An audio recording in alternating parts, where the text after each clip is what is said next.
Welcome to Red Ice Creations Radio. This is Henrik Palmgren, and this is our internet talk radio show recorded from the west coast of Sweden. You can tune in every Thursday and Sunday for our regular program, and do take advantage of our subscriber section if you want to have full access to our archive of radio shows. You'll find all the information on how to subscribe and be a part of Red Ice Creations on our website, redicecreations.com. And this is the third Thursday of June, and that means that we have our regular monthly guest, Michael Tsarion, with us. MichaelTsarion.com, originsandoracles.com, and taroscopes.com are the website that you should check out right away if you're new to Michael and his work. And today we are going to spend some time talking about sorcery and magic. So, what is magic? Is it mind over matter, or matter over mind? Is it having control over others? Is it having control over yourself? Is it being in harmony with what is? Or is it anything which impacts you on all levels at once, energetically, emotionally, mentally and spiritually? And Michael, in almost in all your DVDs, presentations and writings, there is a central theme of the conflict between sorcery and magic. And today maybe we can dive deeper into this. It seems that you mention a lot that the world is under influence of some very powerful sorcerers, either if it's through the subversive use of symbolism, through the media. We have brainwashing and mind control techniques, we have cults and fashions, or even pharmacopoeia, right? Right. And thank you for having me on again and covering this particular theme, as you say, because it is a big theme in my work. I've long wanted to really get into it in greater depth. I don't think it's something that people are too familiar with, because again, people tend to have a very false understanding, especially of what magic is meant to be, the way that magic has been portrayed in books and the movies and so on. And it's, it's not so good to always break things down to two simple components, I guess, but I'm a believer that most of the secrets of life are simple.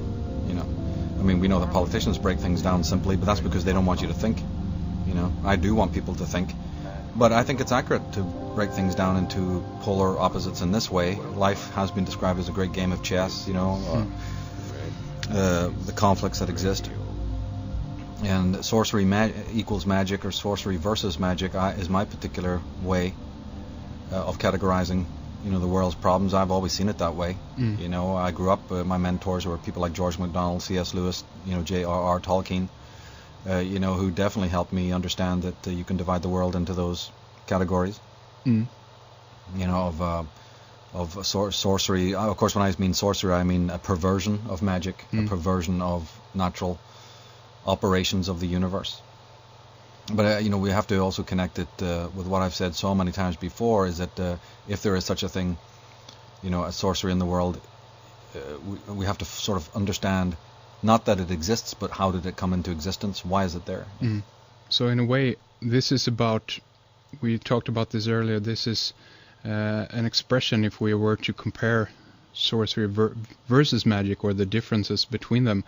We talked a little bit about the inauthentic life, and of course the ego and how recent that is, and so forth, and even the loss of self. And I guess you would attribute this more to the sorcery aspect of the problem, or how we should view it, than the magical aspect of it. And why not dive into talking a little bit more about sorcery right away, and kind of define what that is and how it works and so forth? Well, sure, and you hit the nail on the head, because again, if something exists in our world, it's good to know that it exists, but why does it exist?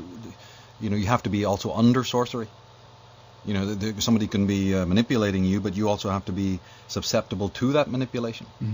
So my job is not really to pull down the sorcerers from their ivory towers, in that type of, let's storm the ivory tower situation. It's more about letting people wake up themselves. The sorcerers are put out of business the moment that you cease to be under their sorcery. My mind goes back to the very, very, very fantastic scene in the movie Conan the Barbarian. I wish people would actually go and watch that movie with educated eyes, in which the anti-hero, of course anti-heroes are always very interesting people, he's describing to Conan, the protagonist, how much power he has and that it's not the power of the sword or the steel. Particularly it's the power of the flesh or the hand that wields it. Yeah. And to demonstrate this, he literally calls one of their followers, who throws herself off the tower and jumps to her death. When he beckons her, and then he turns to Conan and says, "That is power. This is power."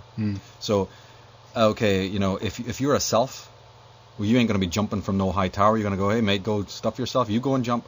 But if you're willingly, in whatever way, wanting to be manipulated, you can be led by the nose. Yeah. You'll see tiny little children, no more than 3 or 4 years of age, in India, leading these ginormous buffaloes, the size of which would almost astound you. Enormous buffaloes by the nose.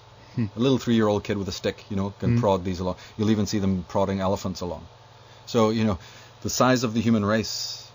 Anyone who studied, secret societies know that the Albert Pikes and the Sidney Webbs of the world, they look at the whole world as one neck for one leash.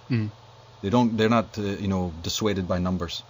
Did it look to you that the Bolshevik, government setup was worried that Russia was one of the largest countries in the world, or that there was so many people? How are we going to control them? Nothing could have been easier. They just use the right talismanic words, and the crack the right size whip, and everything happens. So the sorcery is absolutely dependent on people being fragmented. And I've said it so many times, it's the fundamental key of my work, but it definitely bears repeating, is that how did that fragmentation come into existence? I believe that 13,000 years ago, and down through the different millennia from them, there has been humongous, changes in the world. Awful spectacles of devastation that have traumatized not only individuals but entire tribes. I've even gone to the length of saying that what we know to be consciousness, the human ego, as you were hinting there, is a very recent creation. Most people don't think about thought. Most people don't think about consciousness. They just think they have it every morning. They never even question what is thinking. They don't question, here we are trying to affect the world and we don't even know what thought is. What is the anatomy of the ego? You can tell that a body is going to be defined by a torso, a head, 2 arms and 2 legs, and a hand is defined by a palm and 5 fingers, or a species of butterfly. Everything has an anatomy, but consciousness has no anatomy. Of course it does. But what is that anatomy? What are the divisions of consciousness? What is ego? My reading of it is that ego is a form of consciousness that was created out of trauma. But it was created out of trauma, which means it's terribly weak. It's terribly fragmented. It has incredible capacities. It has unbelievable focus and strength in many ways, but it's also at its root very, very weak and very shaky.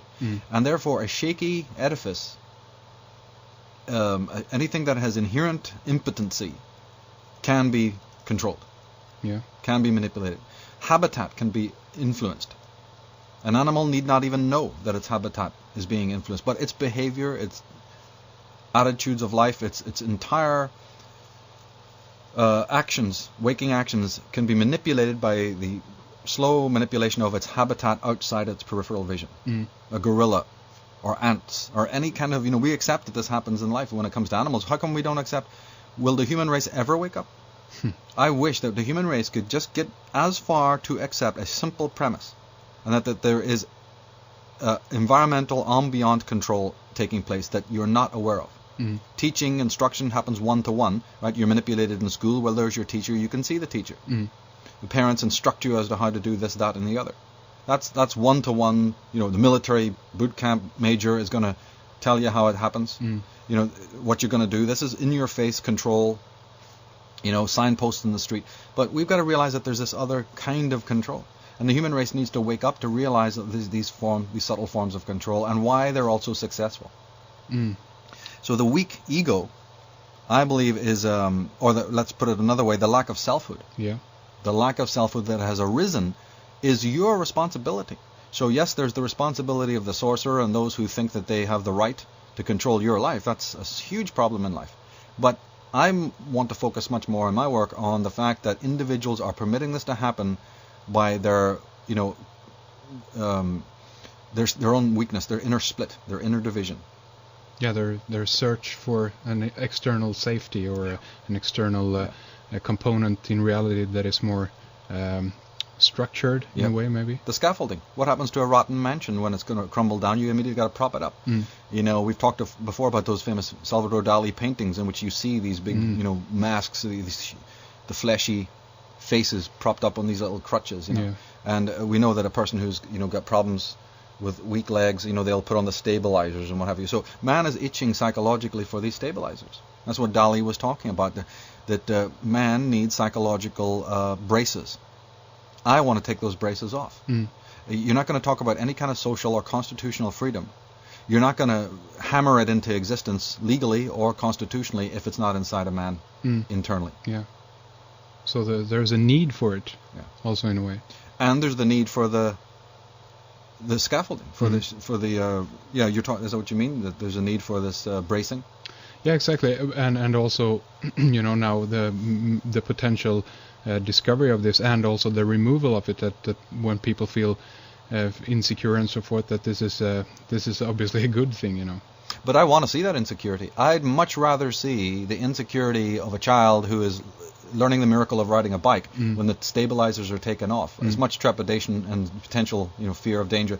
I'd rather see that because it's coupled with learning. It's coupled with the exhilaration of now being able to take the, you know, the stabilizers off and have that fantastic experience of riding your bicycle at full pelt. You know, it's a sense of freedom. Yeah. I'd rather see that trepidation than the cowering trepidation of a scared, impotent, fragile, you know, schizophrenic individual cowering under the staircase of the mansion that belongs to them, shivering in the corner of the palace that, you know, that they need to begin exploring, which is the palace of being, the palace of the self. You know, because the seventh wonder of the world and the first wonder of the world is the self, and every form of sorcery and every form of anti-magic, every Sauron, you know, every Saruman, every demonic politician or entity or priest or politician or pope or pharaoh who is hell-bent on the control of human minds wants to erase selfhood and is an artist, an artisan, a specialist, a technocrat, an absolute skilled artificer of the methods of entropy. There's not one, you see, knife that, you know, eviscerates selfhood. It's many. It's a machinery. It's a toolkit. It's 101 ways of doing it, and that's what this, you know, that's what my work has been all about. Is that in some way try to address these tools in the same scientific way that anyone would want to do. If you're studying any particular thing, like a computer, you've got to only not study what the computer is, but what are the viruses that could attack those programs? You see, because you know, you may make a wonderful computer, the greatest programs in the world. You may creatively do that. But then you also have to defend it against those pathogens that could erase your work.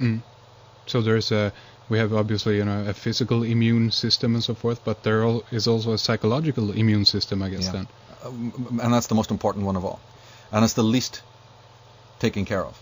In fact, should a psychologist, it's within the realm of psychology that you find people who are the greatest warners, people who've tried to strengthen our immune system psychologically are basically psychologists, with a few philosophers thrown in. Nobody wants to listen to them. They're considered cranks themselves. As soon as you start talking about selfhood, as soon as you start talking about psychological immunity or psychic sovereignty or psychic hygiene, as I like to put it, you're completely ignored. Artie Lang, Freud, the list goes on. They've not only chronically misinterpreted what these people have said, they've misinterpreted them, they've mistranslated them, and they have well, of course, they go up against the sorcerers. So the sorcerers want to diss these people as fast as possible, and all sorts of negative labels you see will be put on them. Anyone, I don't care if it's a poet. I find that some of the greatest people who talk about selfhood and the strength of selfhood are from within the musical community. I think to me as an astrologer, that's not a surprise, because the planet, I don't want to get into it right now, but the whole planetary rulerships of music is very connected to the planet Pluto and great interchange. Psychological change is ruled by the planet Pluto, but Pluto is very akin to Uranus, the planet of music. You know, so I don't want to get more long-winded about that, or we take up the whole show, but people who've watched the Future of Mankind web stream that we did, we went into that a little bit more. So from within the musical community, even dating back to the time of Paganini and you know, Liszt, and certainly Beethoven jumps to mind, there's been this revolutionary spirit, very, very strong revolutionary spirit, I guess, even within Stravinsky, you know, and then up into the modern genre. So coming out of music, coming out of art, because again, you know, what is art? What is music? It's stuff that strengthens your creativity. Yeah, and it is creativity, or an expression of your creativity. Your selfhood. Yeah. This is because the creative person has an idea of self. So if people are wondering why there's not that much creativity around today, there's a reason. It's because it also has to go south because self is going south. Collectivism is in, individualism is out. And but going back to the very important thing of the misnomers, the fallacies, the phony way that magic is presented to us as some sort of wand-waving thing, or that magic and sorcery is based on gaining power. You're a secret little Wicca cult, and you dabble and light candles and incense because you're secretly wanting sexual power or, mundane power. Yeah. This has got to go. The magic and sorcery I'm talking about has nothing to do with that. In fact, sorcery specifically is not born out of egohood, but the opposite. It's born out of the selflessness again. Watch Star Wars. Darth Vader, as powerful a magician, a sorcerer as he is a puppet of the Emperor. Yeah. The Emperor is a puppet of the dark side of the Force. Sauron. They don't even show in the book or the film Sauron. Sauron's an empty. All his legions, right? The orcs are faceless minions, aren't they? Yeah. Without individuality. His riders, the 9 riders, the 9 kings, are literally faceless ghosts. They're even known by the name of Wraith, which second translation means nothing, an emptiness. An emptiness. Thulsa Doom and Conan the Barbarian talks about the great emptiness. So people have to get this out of their mind that any kind of magic, dark magic, dark sorcery is sort of an expression of my selfhood, my egohood. It's a lack of self. So these George Bushes and Cheneys and Thatchers, you see, and all these people that I consider sorcerers, who are in slavery to this form of sorcery, are selfless. It's not. We've got it completely run the wrong way. Yeah. Yeah, okay, well, sure, a little tiny person can cast a big shadow, so we may be thinking the shadow is enormous. But the fact of the matter is that, no, these people have lost themselves. I think we spoke about this on another show, in which you can look at it in 2 ways. Either these people are possessed by dark sorcery, or that they've let go of their selfhood into the sorcery. They've immersed themselves in the ocean of nothingness, of that nirvanic, that obsession, that drive, you see. But either way, it is a selfless entity that deals in sorcery. The person who's of self would never ever deal in it because it deals in the manipulation of other people. And if you're a self, how would you want to do that? Didn't Socrates say to harm another is to harm oneself? Yeah. Crowley also spoke about that if I hurt another, I awaken the pitch, right? Yeah. Every pitch awakens its, similar pitch. Speaking of Crowley, I mean, he spoke of course, the will, or will under law. I don't know if that's correct. Love under will. Yeah, love under will, and that will is the most important thing, and will in a sense then is an expression of your individuality, that you have a strive for something or a wish or an ambition or a goal or even creativity, I guess.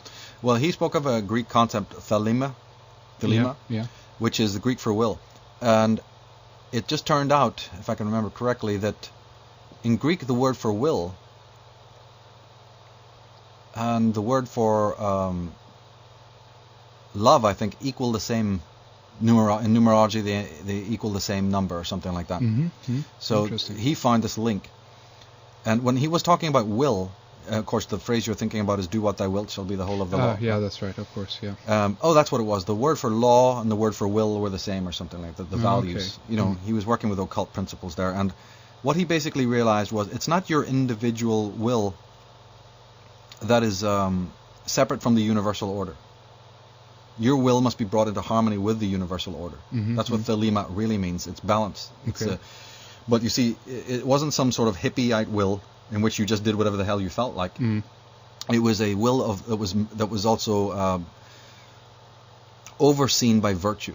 He was talking about morally superior beings, people who are virtuous. And as we said on other shows, virtue is not just the repetitive performance of good deeds, as you've been instructed, but your inner self is screaming inside, virtue is born absolutely from within you. It's not just the performance of roles. So he was from within the roles. So yeah, there's different interpretations of the will. We will always hear the black propaganda from the sorcerers telling us that it's all about the will, it's all about me, the right of the individual, when in fact they're erasing that very thing. And of course they perform, these husks, these Saurons, these wizards of evil, they will perform as if they are strutting individualists. They'll give us the sense that, the Pope, the President, what strong, mighty individuals they are riding their white horses. That's all fakery. These are husks. People put in front of us and the bow down, I guess, to the hierarchy or the system itself, and then if you go, as you say, further up top all the time, you find a kind of a faceless character or a non-existent character. Absolutely. There's a movie we talked about movies before, and I didn't really go into my own personal favorite films in one of our interviews, but certainly if people would watch the movie Zardoz with Sean Connery, this will be highly explained, that the further you go up the ladder, the more, in fact they even verbally expound upon this within the movie, that when the hero of the movie actually finds the secret of life, he finds that it was behind a faceless, that God in fact was a faceless entity. That it was just a mask. He had been led. He had been led on a false journey, as the whole world is. And the fact of again, the sorcery is interesting to me, but the response of those who are under the power of the sorcery is actually more interesting to me. Why the bowing? Why the genuflecting? Why the acceptance of this? And that, I've understood that completely. It's not a mystery to me. As R.D. Laing said, insanity is a perfectly normal, response to an insane environment or whatever. I understand that the ego is incredibly fragile. The ego is born yesterday. It's extremely young. So it acts in exactly the same way as a teenager. Brilliant and scintillating, but highly neurotic and schizophrenic as well. So, and just controlled by its drives, completely out of control in many ways. So once you understand that the ego has been repeatedly traumatized, then you understand how come it is then that even in historical time, the human race continues to be traumatized by those we're calling the sorcerers. In fact, it's a hallmark of sorcery. I can call these people, these politicians and leaders and religious potentates, sorcerers with absolute accuracy, because they're defined by acts of terrorism on the earth. Because they know what we don't know. They know what I'm saying right now, and that is the human ego is traumatized. Its existence is born from trauma, from a primal trauma. What better way then to make sure that there's never any peace or ease, you see, or luxury for the ego, to perpetually every 10 years or so repeatedly traumatize it again. Not every 10 years, it's happening every day. The news is enough to traumatize most people's psyche, you see. Yeah, definitely. Right. So, but again, this application of sorcery is a hallmark. Those who start to study this criminal, again, my mind goes to the movie Murder by Decree, where the fantastic statement there is, in the pursuit of criminals, one learns their devices. As he's swiping the Masonic ring from the finger of the head mason, right?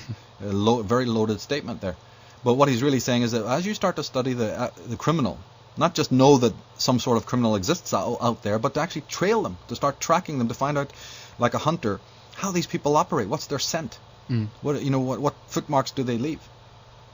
Then you start to realize that they leave a trail of trauma behind them. They're always thinking about how to further traumatize you. And your civilization, so that keeps you, susceptible to their control. This is one of the ways that they work. Definitely, and we have again, we can bring in the terrorism into this, of course. Governments performing, terrorism against its own nation or its own people in a way to further, I guess, then traumatize the people so they can keep the structure or hierarchy within society and keeping people afraid and I guess. That's right. Keep the salad tossed all the time, and we're living knee deep now in what I'm talking about. When I see times like have come upon us, since, well, of course, depends how you look at it. From an American context, from a world context, there's been nothing but trauma. History is nothing but a lexicon of trauma, a catalog of it.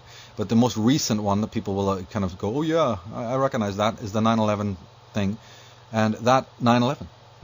911 is the emergency, it's incredible, emergency numbers on the phone. Right there. So we are in it. This is not just it happened in 2001. It has never stopped happening. Yeah. It is perpetual. And it's a formula that is repeated over and over again once you have the eyes to see it. And people who study, for instance, the Masonic structure, again, these people who've really, the hunters who've been on the scent, have discovered the ordo ab chaos concept, right? Yeah. Order out of chaos, better described as the dialectic. How on earth could a dialectic or this interplay of opposites ever work unless the mind itself was divided? See, these divisions don't exist in the world in themselves as much as they exist in consciousness. So when I talk about ego being split or ego being divided or fragmentary, one can simplify it by just thinking that the mind divided into two halves. Meaning the mind is inherently fractured. Just like you take a piece of quartz crystal and you smash it, and it's fractured. There's nothing more, you can never join those pieces together again. All that can now happen is there's some dialogue, between those two aspects of the self. So man is in conflict within himself. And the sorcery is inside, as it is outside. Because again, there has to be a puppet in order to have strings. Yeah, that's right, yeah. So the puppet is also disjointed. And the mind itself is split and divided. And this, you find these divisions in mythology as Christ and Satan. You see as Osiris and Set. Right? You find it in the Arthurian legends, you see, between Tristan and Mark, or, Arthur and Mordred, who's his own son, you see, so they're always showing you the connection. You find it in astrology and the famous oppositions of astrology. You find it in gender world as the masculine and feminine proclivities. You find it in philosophy as the karma and the dharma. For people who don't know what that is, it just means authentic and inauthentic lives. Yeah. Dharma being authentic life, your vocation, as opposed to your role. Karma is nothing more than your role. Okay, yeah. The confined role in which you conform your life, and which society, remember again the braces? Yeah. For people who don't understand what the scaffolding is, you should know, because if you're in a role, that's the scaffolding. You're not a person, you're not a human being, you're a mother, a father, a daughter, a brother. You see, an uncle, a cousin, a lover, a wife, a husband. You're one of the team. You're the center forward, or the you're the goalkeeper. You see, or wasn't there that movie? What was that movie? I think about The Guardian, or yeah. People should watch the Kevin Costner movie, The Guardian, or any other movie like that, Officer and a Gentleman, that show you that your role is your function, and your role is what matters, not you. Yeah. In fact, it's openly shown to you that the you is of no use to us. We're here to erase your you-ness. Leave that at the door, become the complete and utter role, and your function is what society wants from you, not your self-expression. Yeah. So Crowley called it Nuth and Hadith, meaning the opposites. The Maya in the Aztec called it Nagual and the Tonal. William Blake referred to it as the prolific and the devouring, two aspects. Of course, in the East they talk about the yin and the yang. Yeah. You can see it in Freud, where he had his permissive and prohibitive aspects of the ego, making it more clear to Western people what that means. He also referred to it as eros and thanatos, meaning a life instinct and a death instinct. So again, this is very, very important in psychology, that the mind has two drives that work against each other. Yeah. The life instinct and the death instinct. Biophilic and necrophilic. Necrophilia, what necrophilia really is a death instinct. Yeah. Physicists will know it as the centripetal and centrifugal energies, pulling out and pulling towards, you see.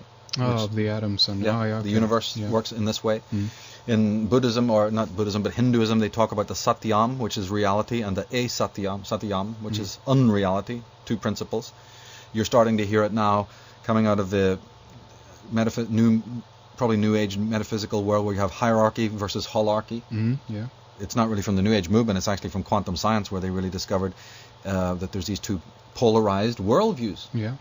Of course, most people will be familiar with the quantum theory about whether it's a pulse or a wave. That's right, yeah. Yeah. And the beauty of all of that, you see, is centered in the beauty of all of that is centered in it's both given your perception. So see how the self comes into this? Yeah, definitely. Right. And it's affecting, as in quantum physics, of course, that it's you, the observer, or the part of it that actually, influences, depending on if it is a particle, or is it a wave, and even where it is. I mean, it's you, or the individual that is looking upon it, that actually is the contributing force, to influence it. Exactly. What they're found out, which of course they were hoping they would never find out, scientists claiming that they're objective, suddenly they've come right up against this subjective philosophy, and that your looking, your existence, your function changes matter, reality. That's amazing. They didn't like that. They did not like that at all, because science has always been priding itself on there is no subjective reality, it's all objective. You can come across objective truth. And as a scientist, you always try to remove yourself in a way So-called, from the, you know, when you conduct the experiment or whatever, you know. And then they find that there is no experiment without the you. Oh my God! In fact, you are affecting the experiment. You know, mystics could have told them that. You know, the shamans, pre-logical shaman could have told them that. Yeah. You know, but this is what Heisenberg discovered. This is what ended up, you know, Schlesinger and all of them discovered, is that the very act of looking affects not only the atoms on the subatomic level. You know, an atom is 1/1000th of an inch across. 1/1000th of an inch is an atom, and subatoms, which is what they were discovering at this point, are 100,000s of times smaller than that. So from the smallest, but you see, it took science, it took man to go to the smallest components of matter to understand how consciousness is affecting reality. That's right? interesting. Yeah. It's just that we're up here in the macro level of reality, so it doesn't appear that your thoughts are affecting matter. But Crowley and the magicians all knew, of course it is. And magic may be, I'm not saying it is, but let's one interpretation of magic, of course, centers upon this ability to change matter, control matter, and And of course, in the New Age movement, they're always talking about prosperity think. You know, about the way you think changes reality, and I'm a big, you know, supporter of that belief. I absolutely do believe that. Always have believed that. Your intention and what you focus upon, and what you attract as a human. And, We just had a discussion on the forum recently about that. About, you know, who are these people telling us that we have, you know, no control over, you know, or Scientology, or somebody telling us that I can't remember exactly what it was, but we're all just hopeless victims. You know, in the sea of the world, and unless we follow some beacon or some leader, you know, we're lost. Total nonsense. I don't believe in that. You know, and so, you know, William Blake had said it before: when the doors of perception are cleansed, man sees things as they truly are, infinite. But man can see things as they truly are, infinite. First of all, must be infinite in his consciousness. Man must first see himself in that way. So the sorcery is that which tries to prevent you from ever discovering your infinitude. If it can have you narrow, confined to roles, regimented, conformatized, just like the Guardian movie shows you. And believe me, that's a religion with them. That's not something they're willing to negotiate. You don't have a choice. When you're working with the status quo in the system, you better conform to the role. Otherwise, you're a non-existent. They'll put you in the madhouse, they'll lock you up, or they'll leave you on the lower realm of the class system. To end up in the streets. They're not going to argue about it. There's no humming and hawing. You either play the game and you buy into the role, or you will be a vagrant as far as society is concerned. Look at the Guardian. You'll only get the girl, right, once you've got the uniform. You got the rank, you get the girl. You get promotion, you've got the girl. So, you know, at the end of even, that's one criticism of National Treasure, is at the end, he gets the car, he gets the mansion, and he gets the house after he got the gold, you know. So this Hollywood is all very linear. It's not getting psychologically advanced or spiritually enlightened or morally pure. It's getting the gold, it's getting material, it's getting the rank and the status, it's getting Big Brother's approval. And once you got the pat on the back, you can take that big deep breath, and everyone will applaud, you see, and the collective has accepted you now. Your role is established. Because you're not what they call inner directed, you're outer directed. You have no psychic sovereignty. So the approval of others, be it even one other, or the approval of the many, now matters extraordinarily. Your whole life and your whole sanity rests or falls on the approval of other people. And since the reality is that you don't get approval from most people, that just happens to be a physical fact, well then, of course, now the neurosis begins. Because now you're so dependent on the approval of others, what happens if you don't get it? Well, then you end up like most people are walking around today. You fall apart. You fall apart.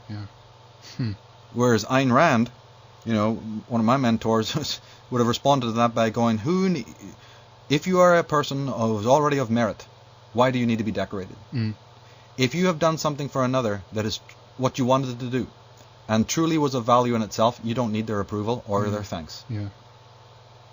Get sorry out of your vocabulary. Get thank you out of your vocabulary. If you did something that was for the right, it doesn't matter if another human being knows about it. It's the gift you've given yourself.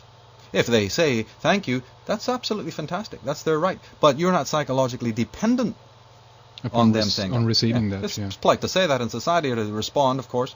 These are normal or mercurial responses. There's no problem. But you're not neuroticized if I didn't get it. Which is, of course, what is happening.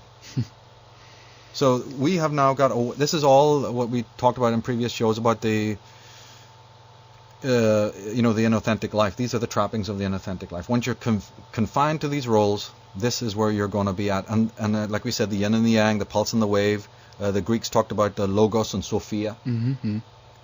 Again, right brain, left brain. Mm. And the way power versus love. Yeah. My article, Weapons of Mass Deception Found, goes into the power versus love. Power is in the place of love, and love is in the place of power. So when you see a sorcerer, you see an addict of power. Interesting. That's it. Obsessed and addicted to power. Power is where love should be. And they want to infect you with their infection. As now the whole world is becoming infected. Hitler's no good without a gang. Yeah. Bush is no good without an audience. He has to have like psychopathic people around him. First of all, to hide his own psychopathy. They're the tall grass in which the tiger hides, you see.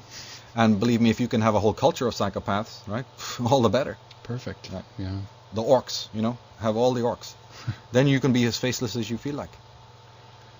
So, if we talk about sorcery, do you think that it is invisible in a way? If this, sorcery that you talk about exists in that sense, how comes it works? Why don't people, oppose it or rebel against it if it's there? Is it? Well, they're under infection. That's the first thing. And people like myself hopefully should be motivated to try and address people like a healer or whatever to the fact they're infected by these things. Remember, we talked about the fragility of the ego allows them to be so controlled and herded. I even go to the point of saying that we're not thinking with the mind, we're thinking for the mind. See, the mind is all about the collective. So that even the ego you have is oriented or magnetized more to collectivism than it is to individualism. Individualism must be fought for. Sovereignty or hygiene must be gained. It doesn't come to you naturally. What comes to naturally is dirt. If you leave fruit on the table, naturally it'll rot. If you leave your home, right, dust will gather. See, the natural function is for decrepitude and for dust and toxins to gather. Your effort is to get the gloves on, the detergent out, and the brushes and to clean. That takes effort. This is a work that the human race couldn't care less about anymore. So the toxins are building up. The human race has never cared for that. It's only a shamanic class that cares to, detoxify you and to work with hygiene, but they're all dead. So, in one way... Do you think that, speaking about the ego again as a recent, how should I say, effect on the consequences around us then from trauma and so forth, are we also in a immature situation now that we actually are? Is this process that we're going through now helping us in a way to actually get to know our ego and help to develop that and mature the ego in any way? Yeah, you're talking about the fact that people are stressed within the inauthentic life? Yeah. Right. Yeah, see, this is where I differ a lot from those people in other areas of this community, where I have no problem seeing all the harangue and the stress and the frustration and the sort of I look at that as very positive, because you shouldn't get comfortable with a lie. Yeah, exactly. I want to see people burned out, stressed out, complaining, frustrated. I want to see those so-called darker emotions operating, because I know what those darker emotions are. Those darker emotions that you hate, you think is called hate, and anger and loneliness, you see in fear. Those are just terms. Those are, again, words that you have blocked your higher self. The higher self is working overtime to wake you up from a delirium. You're caught within the roles. You're caught within that scaffolding. You're caught in the cage of the inauthentic life. You are miles away from your dharma and your inauthentic existence. You've had everyone from your parents to your peers to your fellow friends, so-called friends, teachers, politicians, and priests, and the whole world erase your individuality. So of course you're going to be screaming inside. I don't want to medicate you. I don't want to create a new age cult where I can liberate you from your angst. I want to introduce you to your angst. That angst, right? What did Nietzsche say? Beware casting out your demons. You may be casting out the best part of you. Yeah. People think he was satanic, crazy. No, he was a philosopher who understood. Let's hope that those dark forces that are banging on your door get in. So you can root. It's a form of exorcism. It's a form of catharsis, an exorcism. Yeah. You may be so personally traumatized that when they come in you die from shock. Well, too bad. That's the price we're willing to pay. But they're not killing you. You're killing yourself in fear of a shadow you don't understand. See, the unconscious always shines back the face that looks into it. That's why the greatest symbol of the unconscious is the mirror. Yeah. Because the face that the unconscious takes on, or they say more specifically, the face that the content of the unconscious takes on when it comes into consciousness, is predicated upon your own ego defenses. Meaning that what you look into is like this atomic level thing. The face that looks into the unconscious is reflected back. So if the face that's looking into the unconscious is fearful, pathological, toxic, scared, etc., content will take on that shape. Yeah, that's very interesting. Even looking exactly where, and we have come this far now in a way because of also the technological advancement through, that we have the means now to look into that deep down into atoms and go so far into it. And what are they going to see when they get there? Exactly, themselves. Yeah. Now remember, if people find this concept hard to deal with, they explored it in Star Trek V: The Final Frontier, when they literally go in search of God. And when they get there, everybody sees a different God. Or the main hero in the show, the protagonist, doesn't see what he thought he saw. And luckily he wakes up to the point. He discovers that the God he's seeing is a projection of his own self. It's beautifully, that's why the movie is very positive, is because the person discovers his own insanity at that point. He realizes, oh my God, I created this myself. So we are doing that. So I am very much a person who looks at all of this social confusion, worldly confusion. I don't like to see people medicating themselves. I don't want people to run away from it. Well, I know why they're doing it. You see, people are already in an escape from the real. So people go, we're providing escapes. The media provides escapes. No, you're already in escape. Your whole life is an escape from the real. So your medicating yourself and finding escapes and finding deviations from this horrible cage that you're in is also natural. Of course you would want to escape from it. All I'm saying to people is to escape from it totally. Because remember, part of the sorcery, this is the theme of our show here, is that the sorcery is to keep you within the cage, but giving you the illusion that it's okay to be in the cage because we'll offer you a bunch of false freedoms. What would you call it? The illusion of freedom. Yeah. So, and they'll lay on anything, as long as the door remains locked, and you don't really ask for the key. Yeah. Right? Because they know that people will get frustrated, sitting in a corner of the room or hiding under the balcony, hiding under the staircase. So there's an incredible manufacture of stimuli for that person who does not believe that they are in control of their lives. And remember, you asked why is this happening? It's because there's a certain kind of safety within the cage. Within that prison, there's a certain kind of, safety and security. No, of course, yeah. This is Patrick McGowan points this out in his Prisoner series, that people are very happy to be in there because everything's provided, everything's laid on. Yeah. No need to ask any questions, you don't need to go off on a tangent and, protest against evil governments or whatever. Everything you want to have is basically a little bit within your reach, if it's a new car or PlayStation or whatever it might be. Everything will be laid on. Everything from A to Z will be laid on. In the Prisoner series, they say questions are a burden and answers a prison for oneself. Don't think. Stop your, we'll just make it pleasure, pain. Less work, more play. No, more. This era will be more play, less work. So it's very cut down, very small. And those reward mechanisms, merit. Remember in the Guardian movie, merit. Get that badge. Yeah. Get that badge. Eviscerate your selfhood and get that award. And stop your own processes. Repress and society suppresses you, but you repress yourself. And so when we talked about the divisions there, yin and yang, eros, logos, Sophia, logos. There's also another one, which is repression, suppression. You repress yourself and society suppresses you. So there's another two forms, you see. And people get happy with this kind of regression and this conformity. And this kind of conformity is in everything you look at, from the cars now to the houses, the boxes people live in, the foods that they're given to eat, even the so-called and then there's these so-called escapes from it, which is the new cults, the new fashions that people think, oh, that's so much expression of my individuality. Okay, created by who? Benetton and Ralph Polo Lauren and Tommy Hilfiger. They're going to create your image for you now? Yeah. And you're claiming to be an individual? Good God, what kind of delusion or poisoning are people under? Yeah. So this is an art, it seems like, of the controllers, or the social engineers, to to keep this cage of the inauthentic life, as we talked about, the illusion of freedom and all of that. But this is an art that has been, I guess, developed over, the, I don't know if we should say millennia or hundreds of years or whatever, to provide you with all the entertainments and things that you can escape into. But this art, as it were, do you think that also connects with the fact that, because we talked about this,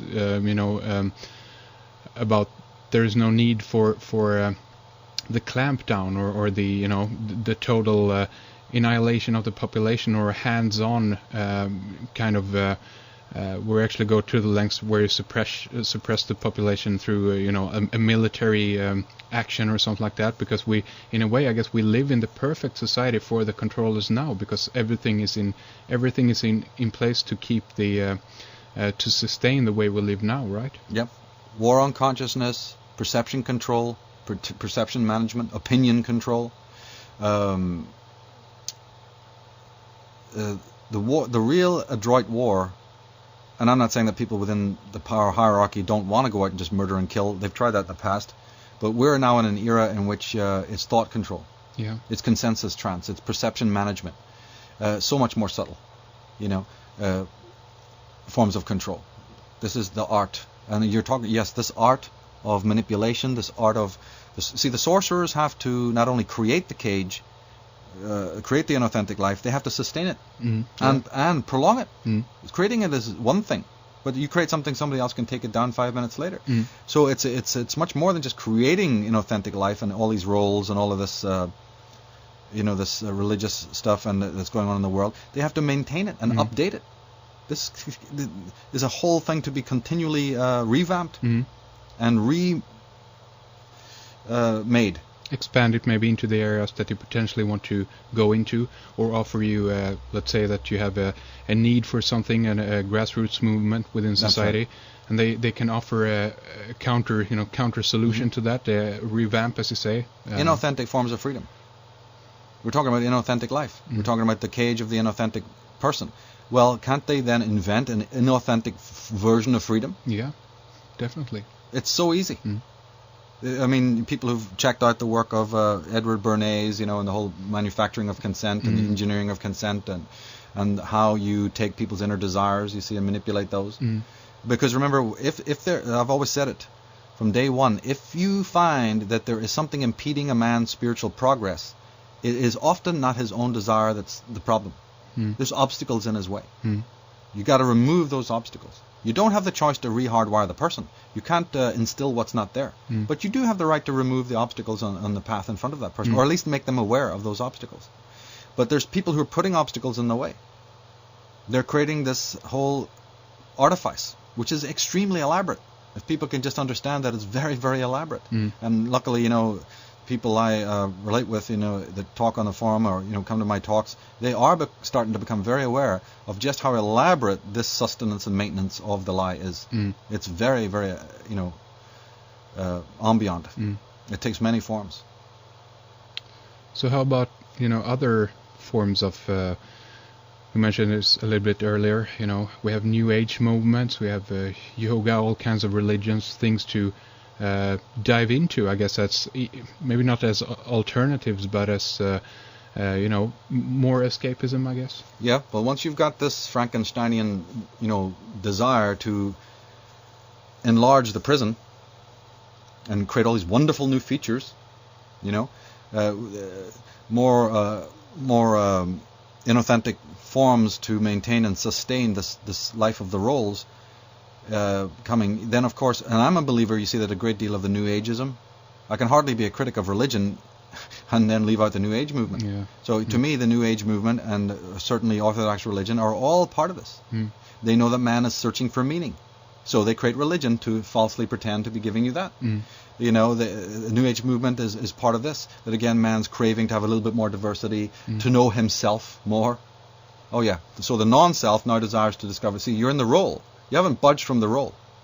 You haven't budged a smegging inch from the role, but now you want to know what your true self is. Well, they'll manufacture that with all the guru wallas and all the Oriental, mumbo jumbo. Yeah.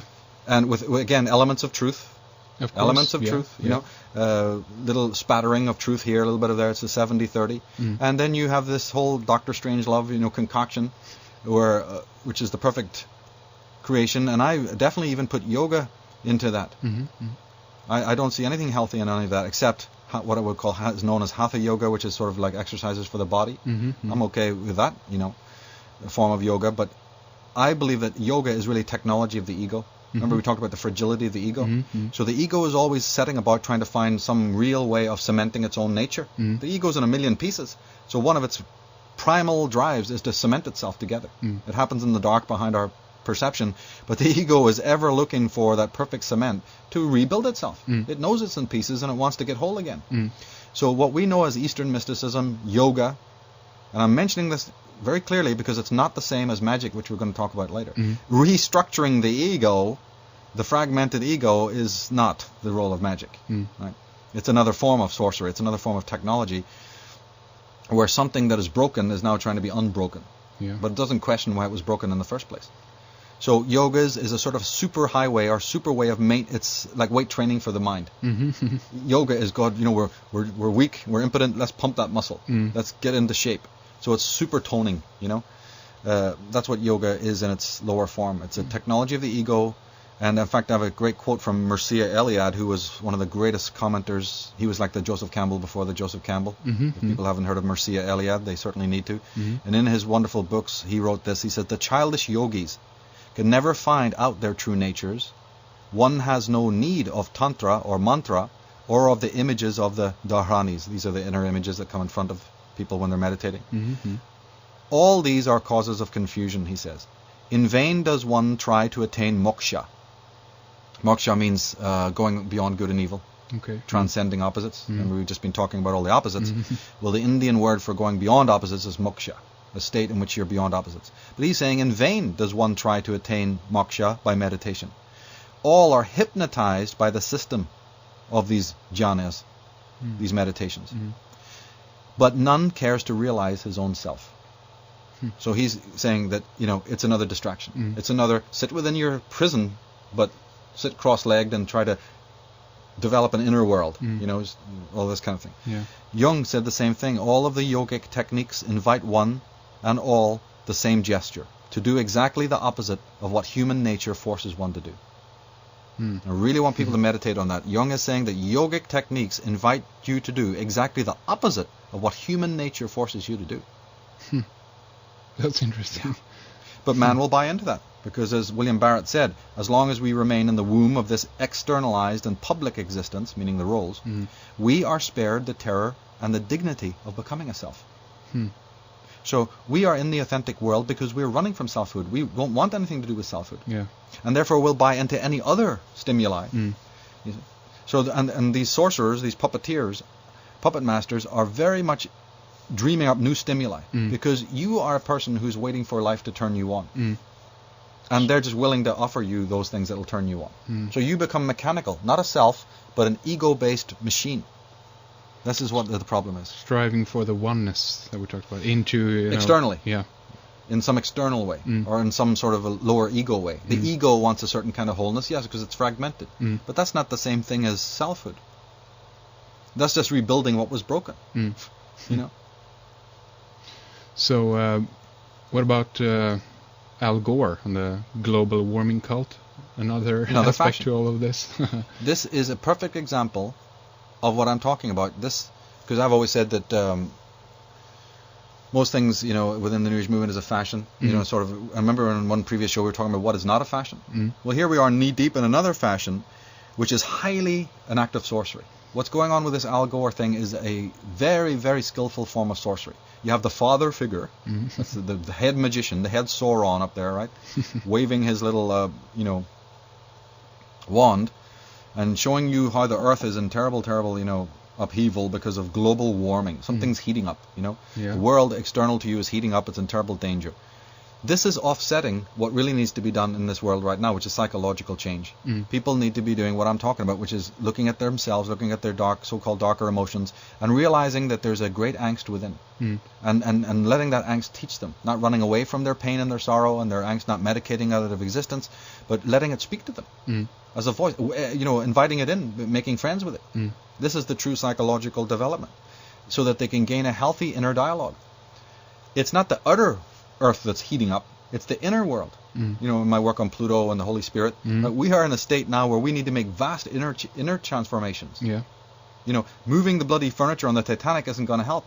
The source of all the external problems, be it global warming or other wars, are inside. If Wilhelm Reich was up on stage there, he'd be telling you that. Wouldn't be Al Gore. He'd be saying, Reich would be saying, listen, buddy, your psychology is out of whack. So the external world, and even the weather, because he was an expert on atomic things, and how the world of matter, cloud busting and all of that. He was an expert on exactly how matter mimics. Not right away, perhaps. It's an elaborate process. I talk about it in my DVDs. The elaborate process of how the Earth grid is involved in this. You see, chi, is known as chi, or ki, or fohat, in the East, prana.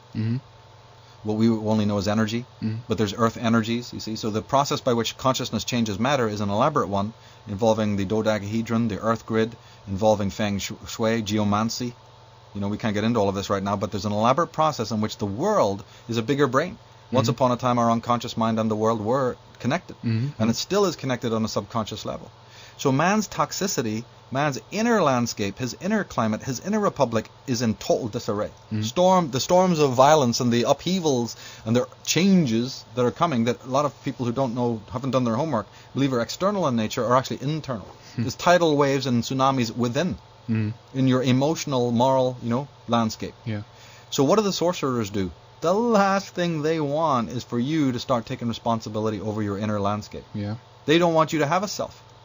They want to keep you outer-directed and have no psychic immunity or psychic sovereignty. So what do? They do this perfect act of psychological inversion in which they project the external problem, and they get you all to rally forth, waving your placards and sitting there with these, all ears to hear about the external problem. And that might tie in with even the sense of gratification, that you actually are, the sense that you're doing something, that you're, fighting this, and that, again, gets you back in the comfort zone in a way. And it's not you doing it, it's we are doing it. It's us. I don't have to do it, it's we. Look, I'm so secure with all these people. We're all facing front, There's Al telling us all about it. We had no clue.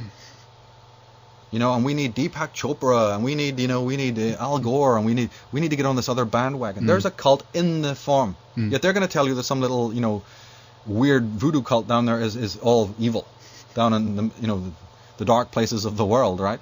Or some little heavy metal, black death metal cult is so evil. Our kids are, terribly indoctrinated, and look where they're all sitting. There they all are, hypnotized by the great Magi, who's telling you that global warming is coming and the earth is in danger and ecology and all these talismanic words. And we love it because that is another escape. We don't have to look at who we are. We don't have to look at the inner landscape. Thank you, Al, for giving us the perfect deafening, mufflers or whatever you want to call them, the headphones, so we don't have to listen to these people who are telling us it's all inside. Deal with your psychology. No, we want to deal with ecology. It's a question of meteorology, not psychology. Great, we're all for that. Do you think that all of this now also is going faster and faster? It's getting, in a sense, then warmer and warmer and more severe, maybe also as a kind of consequence of that because of that we are not looking at the inner world or the self. Yes, it is. And of course I make a personal study of that a lot. I'm very troubled by what I see. I think a lot of the fauna death, these beachings of whales, these beachings of porpoises, you see, suddenly a huge, schools of fish go missing, death in the fauna. We had that tribulation about the bees. It turned out to be a bit of a hoax, but, everyone knows that there's problems with the frogs, and, there is a problem. Well, it's very easy to understand once you understand that there's an earth grid, and the other earth grid is absolutely an extension of human consciousness. People think that's a preposterous thing to say, then tell me how the internet works. There's Yeah. no wires, right? There's digital space out there, and there's your stuff in front of your computer. Well, I'm talking the same thing. Just a higher frequency than what you see as digital today is this psychotronic energy, that comes from the unconscious mind that connects to the Earth, Mother Earth, Gaia. This is absolutely understood now. Bruce Lipton has talked about just how much of your unconscious mind operates. So that other brain, that ancestral brain, the racial memory, the unconscious, is working, and it is directly in dialogue with the Earth grid. And our toxicity, by not being dealt with on the upper end here, is back, just like a sewer, is therefore backing up. And the Earth grid then has to then go into a function in which it's cleansing human toxicity. It's not really meant to do that. But as we know, all Earth circuitry systems are compensatory. So the Earth grid then turns itself over to hygiene. But even it is now backing up. Because the human being refuses to deal with his own toxins. Remember the Native American Indians, the shaman, everyone from Bruce Lee onwards have been telling you, deal with your own issues, deal with your own problem. You are your own temple. How can you take the beam? How can you take the, what is it? The Bible says, how can you fix the sight of another when there's a big beam in your own eye? Your own sight is impaired. You see, all the greatest mystics have been telling you, deal with your own house first. If you troubleth your own house, you'll inherit the wind. Right? Well, we are inheriting the wind now. But the thing is that this psychic toxicity, it's like a thing. I actually, in my eyes, see it as actual sewage. I think of it in very physical ways. And I think people should need to do that. This is backing up into the lifeblood, the capillaries, the veins, and the arteries of the Earth. Yeah. It is and the lymphocytes of the Earth, which is the Earth grid, cannot deal with it. Yeah. And therefore, that is backing up into the animals. Animal consciousness is now disaffected, you see. And highly sensitized, much more evolved animal species. Hopefully when we're talking about magic, we can get into this thing about the inanimate, so-called. They are now processing our toxicity. And this is why also the Egyptian gods had animal heads. It's also one of the reasons why the animals in India were sacred, like Shiva, who wore the horns and stuff like that, and sat upon the tiger, There's a Durga, Kali being the black goddess, but the serpents were around her, and the animal kingdom is very much involved in all ancient iconography. There's a reason for that. It's because these are the antenna of the Earth. Yeah. So, we talked a little bit about the New Age movements and Al Gore and the global warming cult, or what we should call it. One thing I did want to kind of sneak in here also is, how about the so-called, truth movement, or even the conspiracy movement? Do you think that also could be kind of a niche or a temporary escape for some people, or, a new cult to join for a while? Or yeah, it's a fashion. It can easily be that. There's the heart of it, the true part of it, the research community, people who are dedicated to spiritual growth, dedicated to learning, dedicated to knowledge, philosophy. See, before philosophers were called philosophers, they were called sages. Sage. Philosopher was only a very recent word that came in Greece. Before that, the man who looked at the knowledge, in fact, the first person to ever use the term philosopher was Pythagoras, actually. Before that, they were called sages. And the sage is the Sophia. He's questing after the knowledge. And you will have that within that movement. And then, of course, you'll have all the, the people who join the bandwagon, thinking it's cool. And you get a lot of that. So, I try to distinguish in my work between the people who are just on the fashion part of it, and those who are really authentically involved. But you're going to find that in every era. It's not that the subject itself is bad. No, definitely not. It might have stumbled upon the truth as. Yeah, very much. Yeah. So okay. So sorcery is twofold. Not only to perpetuate the inauthentic life, but also to act adversarially to the authentic man or life. It's an adversarial energy as a counteractive force to those who try to awaken to an authentic life. Right. This is extremely important for people to realize, that sorcery is not just one form of action. It's not just the creation and the sustainment and the perpetuation of what we call the inauthentic life. It has also got a dual aspect. Because there are authentic people in the world. There are virtuous people in the world who, either from birth or from later, snapping out of it, so to speak, are trying to pursue the real. Well, it's not going to be a bed of roses. It's not a scenic route by any means. Quite the reverse. So anyone who's really been a truth seeker, or a person who's, what I would call a dharmic man, or the authentic man, is going to know all about that other kind of sorcery. Because it's the sorcery that is adversarial in nature, and it brings you the confusion, the loss, the alienation, the obstacles, the mental doubt, all that. It's mostly internal stuff. So let it be known, that the road is quite, lonely in a way, because the person who starts to seek for the truth will encounter this other action. Yeah, that is known to people. The great trials of Hercules, Odin, the story of Odin, of course, is hugely important with this. Siddhartha Road, the road of thorns. However, you see, there's no exception, and this is something you can't instill in somebody. It's just, to me, there's no alternative. One has to discover what the forms of oppression are, and one has to go through the suffering, or whatever you want to call it, of the authentic life. The dark night of the soul. The so-called dark night of the soul. Yeah. I believe that people are going to go through it anyway. It's just a perception thing. It's just what perspective you're at. I look at the people in a life of regimentation and conformity, those who are taking what's called a karmic role, as being in a greater form of pain, actually, in a way, because their soul is screaming. And they are harming themselves. Like Socrates said, to harm another is to harm oneself. Well, to harm oneself is to harm another. Those people are harming themselves. They're not living the life that they've come here to live. And the search for that is not sorcery, it's magic. But you're absolutely right. Sorcery is also this adversarial shield or cloaking that prevents you from understanding the magic of life. It's there to distort you. It's there to distract you. Remember in the beginning of Monty Python, The Meaning of Life, when all they're sitting around the walnut table after they've discovered all the things that, life is all about, and the big secret, and they talk about, well, the problem why people are not enlightened is because they get distracted, and then he gets distracted right away, right, like looking out the window. Well, that's the moment of sorcery, And they will, literally in that movie, a building, right, a skyscraper is toppling to hit their skyscraper. That's beautifully done, because literally the sorcery will magnify itself to any magnitude to get you to be distracted. From the most smallest thing, you see, to the biggest event, constitutes a form of distraction. And so my message is that then the study of those forms of distraction becomes very important. Not looking for what enlightenment is. No. That's become totally meaningless now. Now what is important is your discovery of all the elements of distraction.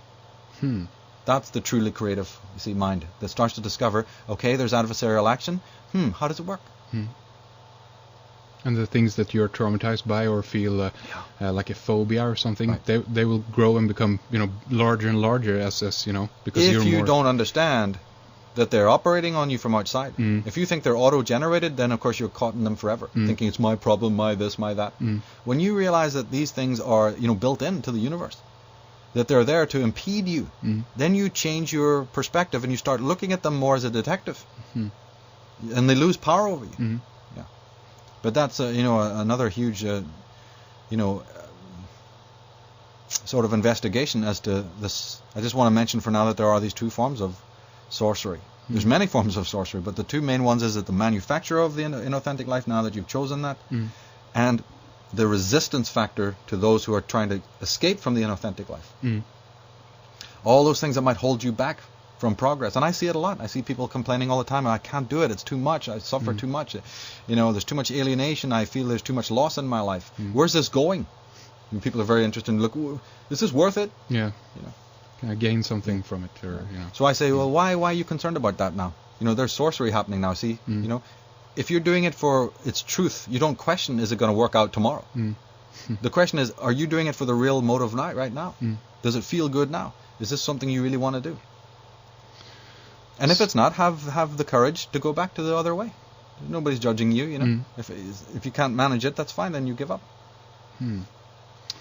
So, do you want to talk a little bit about magic, dive into that now?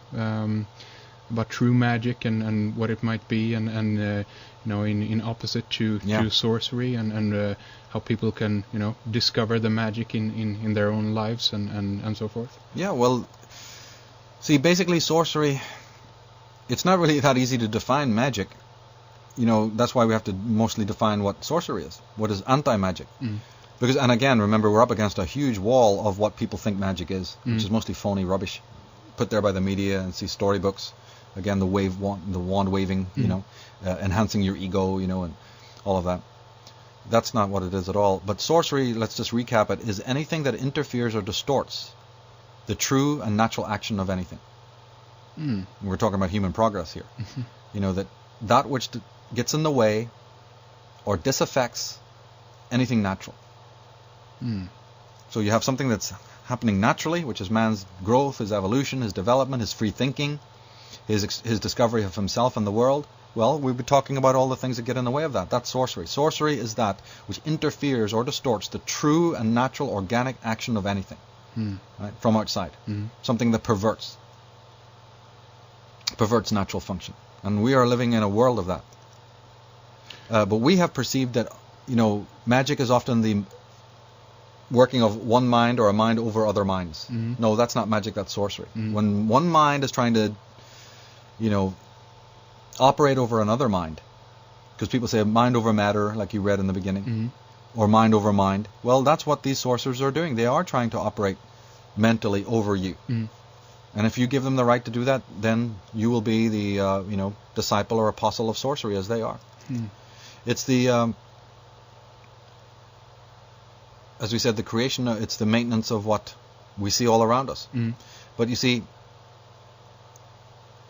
this true black art, what people have got to understand, is that this black art is operating to block out true creativity. Yeah. Magic is the discovery of yourself and what true creativity is, because where there's creativity, there's selfhood. Right? But where there's technology, not so. In one of the DVDs, I think it was Divination and the Goddess, I talk about what technology is and why it came about. Technology is nothing more than, or science is nothing more than rivalry of the female, the female of power to give birth. It was seen as so magical and so on, that man wanted to simulate that. And so technology was kind of born. Would you categorize that as something unnatural then? Yeah. Yeah, in a way. Because the motive of it was to rival. You know, I don't think that technology is the true expression of the masculine principle. I think it's a distortion of the masculine principle, because it was born out of rivalry. You know, what man's real purpose is on Earth, if he's not meant to be involved in science and technology, is a really big question. You know, and I tend to then become, you know, I'm very intrigued by what Heidegger, the philosopher, was saying as what man's true role is. It's a little bit hard to explain, though. He was talking about something very different than just, you know, this commitment of man towards this Dr. Strangelovian sort of technology of making his children, his mechanical children, dehumanizing the world, you see, and conquering nature and conquering the feminine, right? He was talking about more, he expressed it by poetic terms in which he called man as the shepherd of being, that man's true role was to shepherd being. Again, you know, that's like a 2-hour show right there, you know, start explaining the ins and outs of all of that. But in the same DVD, I do remember now that what our problem is not only that the ego is fragile, not only that it's terribly fragmented and therefore susceptible to control, but that the Eastern people in Indian philosophy, they talk about Maya, right? Meaning the illusion. Right? But in the DVD, Divination of the Goddess, I refute the meanings that have been given to that word, just like I refute the traditional definitions of Dharma and Karma. So I also refute the traditional Indian interpretation of Maya, and explain in the DVD that Maya is not that the world or matter is illusionary, sucking your spirit down, holding you from truth, you know, but that the real Maya, the true meaning of the word, was your ideas about the world and your ideas about matter is Maya. So it's not that the world is evil or, you know, lower, or matter is lower or false or spirit denying, you see, but man's inauthentic ideas about something, particularly about the world, particularly about matter, his deviant, perverse, irrational, you see, understandings of the world around him is Maya. So it's again in his brain. So, and the sorcerers use this, you know, the Indians also call that state avidya. Avidya? Yeah, avidya. Because vidya means knowledge, like the Vedas. Avidya, or aveda, means no knowledge, ignorance.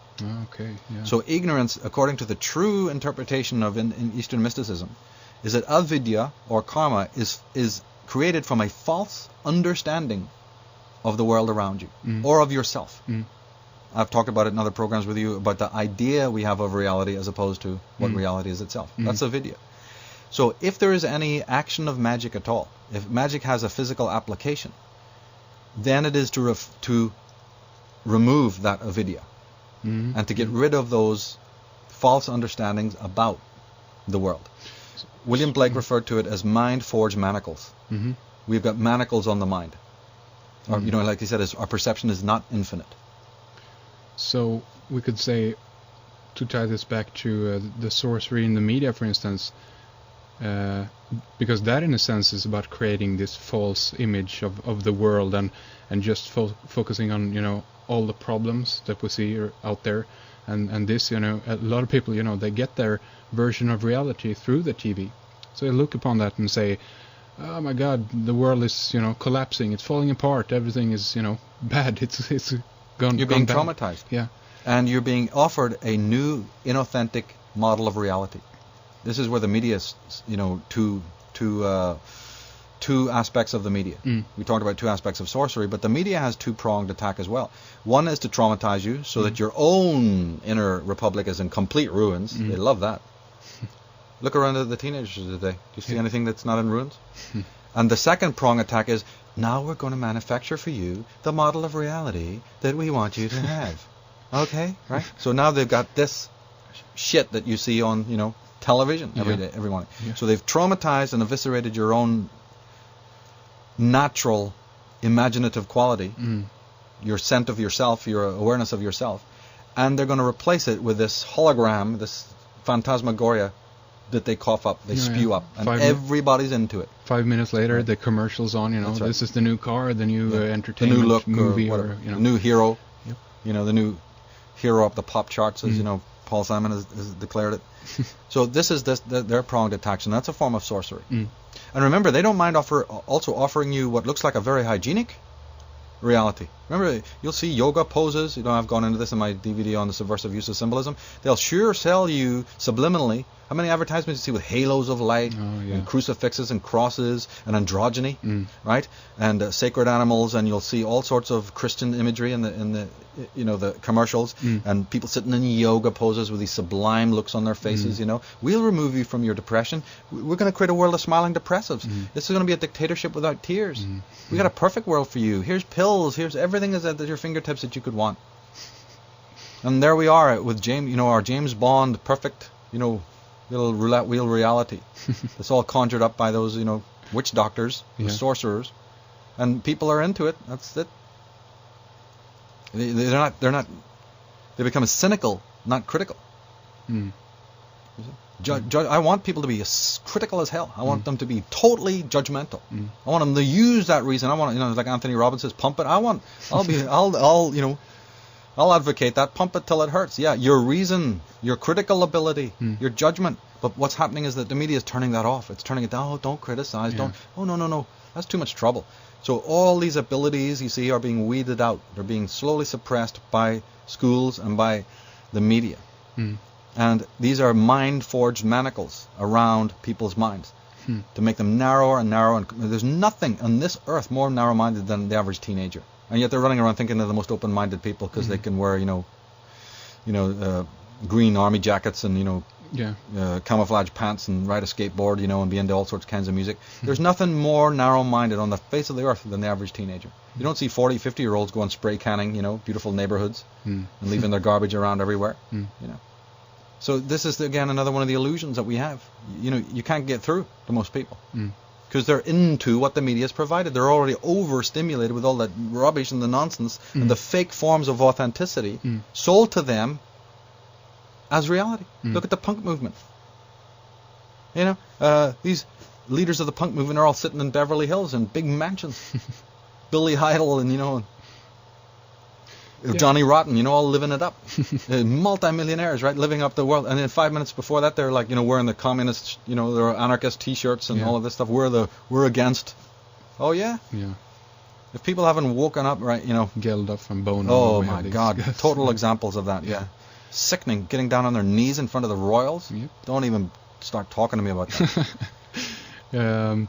You know, and we also have the aspect of people trying to figure out modern culture. We have a lot of people that want to.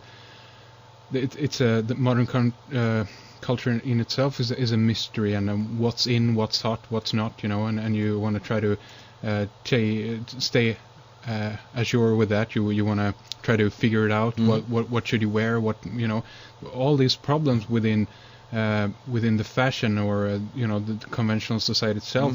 There's so many cliques, so many splinter groups, so many chic, you know, little subcultural cliques that now you're completely overwhelmed. And again, this is remember we talked about in previous shows how the ego loves to troubleshoot the problems it makes, and which you can be caught forever, as most people are caught forever. You know, they don't look at why has my mind manufactured a problem. No. They're disciples of fixing the problem instantly. This is where the psychology doesn't exist. Like the global warming, we have a problem. No, you've manifested a problem. The psychologist now looks at why you have manifested this problem. What's going on that you have developed for yourself? I mean, completely out of the thin blue, you know, the clear blue sky, you have manufactured a problem. So you see, the sage or the mystic doesn't see a problem. He doesn't acknowledge that. He doesn't get into that at all. It's a totally different mindset, because I mean, in a way, if you should try to explain that to someone who looks at the raw data, so to speak, you know, but you know, it's right here on the paper. Greenhouse gases bump up. Here we go. That's the problem. And right I'm ready there, to go. know. I got my toolkit. I'm suited up. We've put money into this. The car is revved up. What the hell are you stopping me at the door saying, can we study your psychology? You know? No, I'm ready to go. We're going to climb that mountain. We're going to do it. We're going to fix it. That's re-hardwiring. That's, you know, and this is what is going on. And the politician, you see, is the smartest asshole who's been able to climb amongst everybody else. He's above the psychologist. He's above the philosopher. He has sort of plowed through the crowd to say, it's me. I am the one who will fix all your world problems. So it's not a philosopher up there talking about global warming. It's not a psychologist. And guess what? It's not a weather expert. It's not a meteorologist. It's a bloody politician. And they're all happy with this. No. This is a meteorological problem. Can I please see a meteorologist talking about it? Even if I'm going to buy into it, I might want to see a meteorologist talking about the problem, or somebody who's, you know, lived his whole life in that fold. Studying that. What's Al Gore doing up there, championing in it? Because this is what the sorcery is all about. It's about Big Daddy, you know. It's not about the facts, you know. And if you listen, of course, to Stan Monteith and the other people who've got the rebuttals to all of this, you'll find out the true story of how this whole global warming nonsense has been used to completely collectivize, you see, and manipulate human people. So this is the act of sorcery. We're not interested in the facts, and we tool up. We're just dying to kit up and mount up and go in search of all of these causes, these Don Quixote windmills, you know, to feel a sense of empowerment, because we are eviscerated of any inner power. We're also outer directed. What I mean specifically by that, and this ties into what magic is that the person who's involved in the magic, as opposed to the sorcery, is a person who is inner directed, meaning that he's not waiting for life to turn him on. Life has its stimuli, and that's fine. I'm not talking about living in an Orwellian, bleak, empty world where nobody does anything. No. But I'm just saying that in the magical person, the dharmic person is not waiting for life to turn him on. His meaning of life is given from himself. In other words, most people in the world that you meet are waiting for life to give them meaning. And I really mean it in exactly that way. If you could portray somebody sitting like a couch potato in a big armchair, you know, turn me on. I demand, you know, that the TV and the girlfriend and the world and the neighbor and the world system and the game and the ball game and, you know, turn me on. I want that because I have no inner life. Entertainment again, going to the movies and, you know, the roller coaster ride, anything. Bringing nothing from within. Now, the dharmic person is somebody who doesn't even, he hasn't even thought about that. He is so motivated. He realizes that life has no meaning. It only has the meaning you give it. Man is a meaning machine. He's meant to bring meaning from within himself and bring it out onto the world. Otherwise, life will have no meaning. Or if you don't want to do that, then don't cry in my ears about the life you're living. If you do not want to bring meaning from within yourself, then happily take the pre-packaged, pre-digested, you know, literally packaged, formulaic stuff that is provided for you. Here is your TV dinner. Here, sir, is your meal. You know what I mean? Just slide the card, and here it is. We give you your meaning. And millions upon millions of people are happy to do that because they refuse point blank to bring meaning from within themselves. Humans are cheaper than machines. The perfect robot, again. Work for the system, work for keeping all of this in place. And at the meantime, on the other hand, you have an agenda. They can get from the human race, what they want, the perfect worker bees, and we get our, we get to be plugged into the matrix and be entertained by it. Yes, because the beauty of the system, that inauthentic system, is that the government does listen. Big Daddy is absolutely all ears to hear you screaming, I don't want to create meaning for my life. You do it. They go, thank you. Thank you. The vampire says, come over my door, but enter in of your own free will. You must give your power to them. Then they run. Then they're busy, like bees, creating the meaning for you. And you cannot now go back. There's no retraction at that point. You've given them the rights to do this. You've turned off your mind. You've turned off your create. Now, the magical way is to strip you from those roles, to make you question those roles, to give you the confidence to leave those roles. Magic is about educating you into the fact that the sorcery exists, so that you can defeat it. It's to make you polyphrenic, as opposed to monophrenic. Single-functioned, hyper-focused. Polyphrenic, creative as opposed to inventive. Mutable. Like we said, the moksha, the true transcendence of good and evil, right, is not trying to fix good and evil in the world, but fixing your attitudes towards those things. You are in control of your attitudes towards good and evil. Instead of having a single-directed intelligence, have what is known as omnidirectional intelligence. Different kind of attitude. Reintroducing yourself to what's called the inanimate is a very big part of this. That there's a whole world of living things around you, but you don't see it because you've been taught to believe that animals and trees and even stones and rocks and mountains are dead. You may not admit that, but you've basically been trained to believe that. That the only thing that deserves your attention is the human being. Yeah, you mentioned this before, about the relationship to nature itself, or a tree, or a mountain, or a rock, or whatever. It's purely functional. It's purely secondary. It doesn't even rate anymore. And that's the reason, is because human beings give us back all the cues and affectations that little ego needs. And so the 100% of a person's attention goes into human interactions, and hence pain is the end of that. That's not endorsed by the higher force. It's not acceptable for you to merely be relating reciprocally one ego to the other. Because remember, the ego only knows that it exists by relativity to other egos, by the way. Okay, the ego knows it exists in company of other egos. Right? Schopenhauer says the world is my idea. Right? So by connectivity, by nextness, the ego's existence is based on its relativity to other egos. And therefore, that's why it's so human-directed. But there's a whole world, an animal kingdom, a natural kingdom, light. Do people have a relationship with light? They never think about it. The air that, moves, the breath, the prana, you see, the constant changing of the sky, the water. Are the elements your best friends? You see, the elements are my best friends. You say that, you're like, they're ready to lock you up. But do you have a personal relationship with the ocean? Or with trees? Salvador Dali would never come to a friend's house without running over and hugging the cedar trees there. Put his arms around these cypress trees and just stand there, hugging these trees. That's an authentic man. He's not a crank. Have you ever seen anybody like Van Gogh paint, the cypress tree? He had a personal relationship with those trees. He had a personal relationship with the night sky. That's why he's Van Gogh. Right? Rembrandt, Vermeer. My God. Look at the relationship that Vermeer, the artist, had with light. Light is human to him.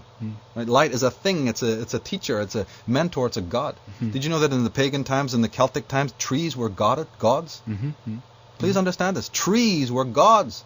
The sacred grove was considered so sacred that a tree was considered an oracle, literally an angelic form. Yeah. And some trees more than others, of course. But the miracle of all of this stuff that's happening around is just considered the inanimate. So people go, what is magic, Michael? Magic is that thing that is already happening as soon as you open your eyes in the morning. It's not something you attain or you find or you join some secret society in order to be, attaining at the end of some sort of initiation ceremony. It's the initiation of opening your eyes in the morning. As soon as you open your eyes in the morning, before the whole ego, machinery begins, right, of all this other stuff, the actual act of being in the world is magic. Sorcery is what tries to hide you from that. Now, Heidegger brought this out because he pointed out that the word Danken in German, which means thank you, and the word for thinking, denken, right, is the same word. That's right. They're very similar. They're from the same root. So in other words, he's saying that thinking should be an act of gratitude. Is an act of gratitude. Not should be. The man's thought is a process, a mantra of thank you to the universe. Thank you for existence. He even speaks very clearly about the opening of the physical eye in the morning. And when the light hits the pupil of the eye, he calls that a spiritual experience. That the fact that you've awoken to the miracle of the day. You know, we say good morning, or I think in Swedish is god morgon. So right. God morgon. You're not saying that to some punter in the street. That was never a statement originally was meant for, you know, some other goon. God morgon was good morning to the morning. To, in other words, to this thing that is now considered inanimate. You walk around in a thing called a day. You are embraced by a thing, you know, called a day. Henry Bergson talked about that time embraces you like a brother. He called it the elan vital. With the word, look how beautiful, the word vital means vital, life. He called time that. That time is a thing, is an entity that you can talk to, that you can relate with. But you ignore it all of your life. Something you fight instead. Well, of course, now it's adversity again. This is the sorcery has come in. You have no dialogue with that.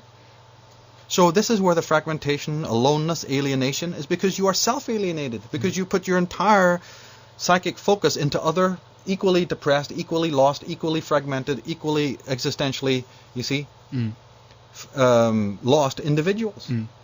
So it's a chorus of the same kinds of people, and you've lost your earth, you've lost your roots. You know, the old, there's an old alchemical statement, you know, which says, come to the center of the earth, and there you shall find the philosopher's stone. Come to the center of the earth. Again, they're pulling you to the earth. They're saying, it's here, the altar of the earth, this immediacy of your life. Thought and thinking are the same word. You know, it begins with, another way to express it is to say that, look, it's not experience. You shouldn't be demanding that experience is always fresh and new. It's the mind of the experiencer that needs to be fresh and new. What we have are these people with a dead mind going, turn me on! More stuff! More stimuli! That was good, but now we want better! More! I'm dead. Animate me! Like a dead horse is being injected with adrenaline every 5 seconds. Then we wonder why the world's in the state that it's in. The mind is what needs to be continually incarnating, refreshed. Not experience. This is what the world has to understand. Or another way to look at it is how we did in the Future of Mankind, looking at the meaning of the etymology of the word enlightenment. Can we stop thinking of in terms of luminescence, which is this very masculine, solaristic, atomistic way of looking at things, and re-look at it like lightness, like the feather, the balloon, the fool card. You know, lightness, not accumulating, attaining, acquiring, having, but letting go. Lightness of the mind, taking things on a lighter note in a way. Yin, what they call yin. One of the secondary meanings of the word yin. Letting go, divestiture, allowing, non-attaching, you see. Emptying out so you can always be full. Non-controlling also in a way. Yes, very much. You know, you're not in control anyway. That's just another one of these illusions. Right. Another way to look at it is instead of trying to embrace, allow yourself to be embraced. There's two. You know, one's an acquisitive. I want the truth. I want Jesus. I want God. I want it. I have it. But we're not hearing ourselves. We're not hearing ourselves. We're not listening to the nonsense of that. You think that your encompassment is ever going to, you know, put the real in your pocket? Can you put the mountain in your pocket? Can you harness the power of the tiger or the lamb or the stag? You can't own that, you see. You can't own the polar bears. You can't own the oceans of the world. But you can dive into it. You can let it embrace you. So man needs to change. This is what this Newton Hadith of Crowley was. This is what this prolific and devouring. Blake is saying you can devour or you can be prolific. Right? There's two ways. Man has a choice. I like to always put it that I always describe it in my work as throwing away the oars. And it's a concept people don't like. I have a lot of resistance against this. But I've always put it that there's the river. And on this great river, and I mean the river of time, this is the Elan Vital, it's not, but you can pictorialize it as a physical river. I'm looking at this is the river that carries the cosmos along. This is the great river that they said the Maya spoke of, that is the river of creation, that pulls all the planets, all the stars, all the systems along with it. It's the river of time, the river of reality. That's a silent river that we don't hear anymore because of our own clatter. Now on that river is our life. We're born, you see, not into the world, because when you say somebody's born into the world, you're implying that they're separate from it. You're born from the womb of the world. You're born from the womb of the universe. You're absolutely part of the universe. And you're made from even the atoms itself. You borrow them on the short time you were here, and then you return them to the source. And your dementia thinks of that universe, that womb, as a hierarchy when it's really a holarchy. But you're born into this movement, and you deafen yourself to the movement because on the river is the boat. And the boat is consciousness. And the boat is, as we said, a creation out of the womb of the world. But on the boat is oars. And the oars is the ego. And the oars is the ego of you thinking you are directing your life. That's sorcery. The magic is to let go of the oars and to let the boat go on the river wherever the river wants to take it. And that's a completely different action. One is Taoist, the other is this other monstrous dimension. In Dementia we've got, oh, no, I can't trust the river. Give me the oars, quick. Row, row, row, row. And then you row yourself into a crevasse. You row yourself into a whirlpool. You see, you're banging up against other people's boats, losing direction. And some idiots even want to go out against the tide. Oh, yeah. The super ego men, right? Yeah. Which you can name a few of those. But, so the gods look down and they laugh. They put the oars there to see where we're at. The Donald Duck moron who's in the boat there, paddling away, is the one who's absolutely caught in his own ego, thinking, if I don't paddle, I'm not getting nowhere. It's all about effort. It's all about me. Here's my picture of Anthony Robbins, and I've learned how to do it. Give me the oars and get out of my way. And although the universe rains down horrors of pain and suffering onto that kind of person's life, they'll never learn. They just don't learn.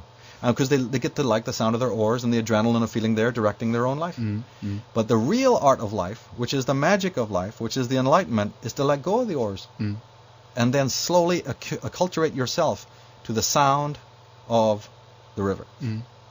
Because that river, by the way, for all your paddling and for all your rowing and for all your histrionics, is taking you precisely where it wants you to go. So you can spend your whole life rowing and it ain't going to matter at all because the river is still master. In fact, I would believe that all your rowing is just basically sending you up shit creek. It's not only a futile waste of time that you'd almost want to cry, you almost want to laugh if it wasn't so sad, which most people are doing. It really is a predicament. But in the end, it's not even taking you to where you need to go anyway, because the river is ultimately going to decide. But you could exhaust. The only time that most people are now, this is what I have a problem, you see, with a lot of the New Age movement and where we're heading in the world now, is that certain people are now waking up to the sound of the river, not out of choice, but because they've literally exhausted their energy. Burned out. They're burned out. Yeah. Now, okay, I'm kind of glad that you're hearing the sound of the river because you're burned out, but it's still not the most optimum way. It would have been so much better had you had the guts and the power and the faith in the river to throw away the oars in the beginning. But see, no. Man of the inauthentic life, the man of the metropolis, doesn't want to hear anything about that. He's not interested in hearing about it. He's going, what are you talking about? We know what you're all about. I'm not meant to go like that. I'm meant to command, have my life. My life is me. This false, remember I told you the false selling, they're selling us the false idea of individualism, just as they sell us a false understanding of freedom. Well, don't you understand when America's screaming and yelling about, we're the country of the individual. Individualism is what it's all about. That's the false. That's the circus concoction, the paper mache version of the real freedom, the real individuality. There's nothing, even a shred of it. They didn't. Ayn Rand was the only one that I can think of who talked in true terms in America of what that individualism is. So, a better relationship with the inanimate and the dropping of that word completely. Back to a pantheistic pantheism where everything is living. Bringing meaning from within yourself. Throwing away the oars. And throwing away the oars, by the way, has been known for centuries. In India, they call it void magic. The Druids and the ancient shaman knew that there's positive and negative magic, and then there's another kind of magic that they refer to as void magic. Void magic, in which you touch on the void to give you the power that you require. But that requires letting go. Any kind of action of will, you see, and thinking of that you're in control of the universe is opposite. You work with the universe. But first you have to be tutored by that universe. Just like anyone goes to school, you have to first learn the ropes, don't you? Yeah. So man wants to already be, especially the politician is the extreme example of this delirium, or this dementia, is that long before he's even tutored as how the universe or nature works, he's already going to run the class. He's already going to, it's like a guy jumping into a Formula One racing car and trying to do the, Indianapolis or whatever it is, He's going to end up in the, where he's going to end up? He's going to end up in a ball of fire, That's right. and take in so many other people with him. Yeah. You can't get on a stallion, thoroughbred, stallion, and start riding without knowing how to work it. Yeah. So man is already taking the reins of the universe without instruction. He's killed the instructors. They're all massacred, martyred, and nailed, and dead, and murdered. Yeah. And now he's taking the reins himself, and then wondering why he's in a ditch. I'm completely happy that he's in a ditch. I want people to end up in the ditch, because you will not break certain cardinal rules of the universe. I want you to be in angst, because I know why that angst is being brought on. And I'm not in any way threatened by it, those darker emotions. You refuse to keep them, listen to this, all these voices. So of course they become dark. Because once upon a time when they were speaking, you didn't listen. So they've become, you see, repressed. Those voices are repressed, and then they take on a different likeness. So this new understanding, compassion. Let's think of the word compassion etymologically as complete passion. Complete passion about your life, bringing it from within yourself. Another way of looking at it has again been explained in The Future of Mankind. Try in every problem that you come across in your life, voice it differently. What's the languaging? Are you saying I've been sold a lie, or are you saying I bought a lie? I'm going to recap that. It's very important to restate this, because again we need to snap out of the psychology of thinking, oh, somebody's doing bad by me. Externally. Yeah, Again, externally. What am I permitting to take place? And finally, it comes from Plato, but Socrates were always asked by the people there in the symposium, tell us about, the spirit. What happens in the spirit world? Tell us what it's like to be transcendent being, and what lies after death. And he would never address that. He would say, look, my only concern is to get you to the human level. What are you worrying about what the gods are doing? You're at the subhuman level, and my job is merely to get you to the human level. You don't even know what it is to be human yet. Because you think you're already at human level, I'm telling you what to do, on the divine level. That's way, way, way far away. You shouldn't be concerned with that. And it's really true that today the job of any philosopher is to continue to do that process, is to get people to understand what it means to be truly human. Discover your own capacities. All possibilities are only open to the man who's open to all possibilities, That's right. who allows himself to be that way. Yeah. The person who has set no limits for himself, he's unlimited. He cannot ever come to the limit of who he is. Yeah. And therefore you will find yourself in a form of opposition against all those people who have chosen the other way. You will find yourself as being an outsider. But again, lose that sense of alienation by turning yourself on to those inanimate friends that are just waiting for you there, hungering for your presence, hungering for your dialogue. The universe is your teacher. Nature is your teacher. Learn from nature. Nature is what they call, there's a philosophy called, or it's a science, I guess, called negentropia. Ever heard of that? Negentropia. N-E-G-E-N. Negentropia, or negentropic. And that's what the universe is. See, the universe's order is not plugged in. You don't find a socket where the universe is plugged in, so that the sun and the moon and the clouds and the rain, where's its energy bank? It's what's called negentropic. It's self-developing, self-perpetuating, and self-regulating. So we need to be, studying that every morning. Bruce Lee said, every morning, like a scholar at his first class, I prepare a blank mind for the day to write upon. That's nice. That summarizes everything that I'm talking about. Yeah. Yesterday is gone. Tomorrow doesn't exist. Find the void. Find the still point. And from that place, draw your energy and resist any force, or have zero tolerance for any force that stops you from doing that. Because as we said, there is an adversarial energy. Because I believe what I'm talking about is man's true destiny. He would be doing this if he wasn't already, in a form of dementia. But that dementia, that infection, that epidemic is caused by external forces that I address in my work and that people need to know about. Everything that draws away your attention or from you being focused on what you want to do. for is your study, during your day, or is your homework. Yeah.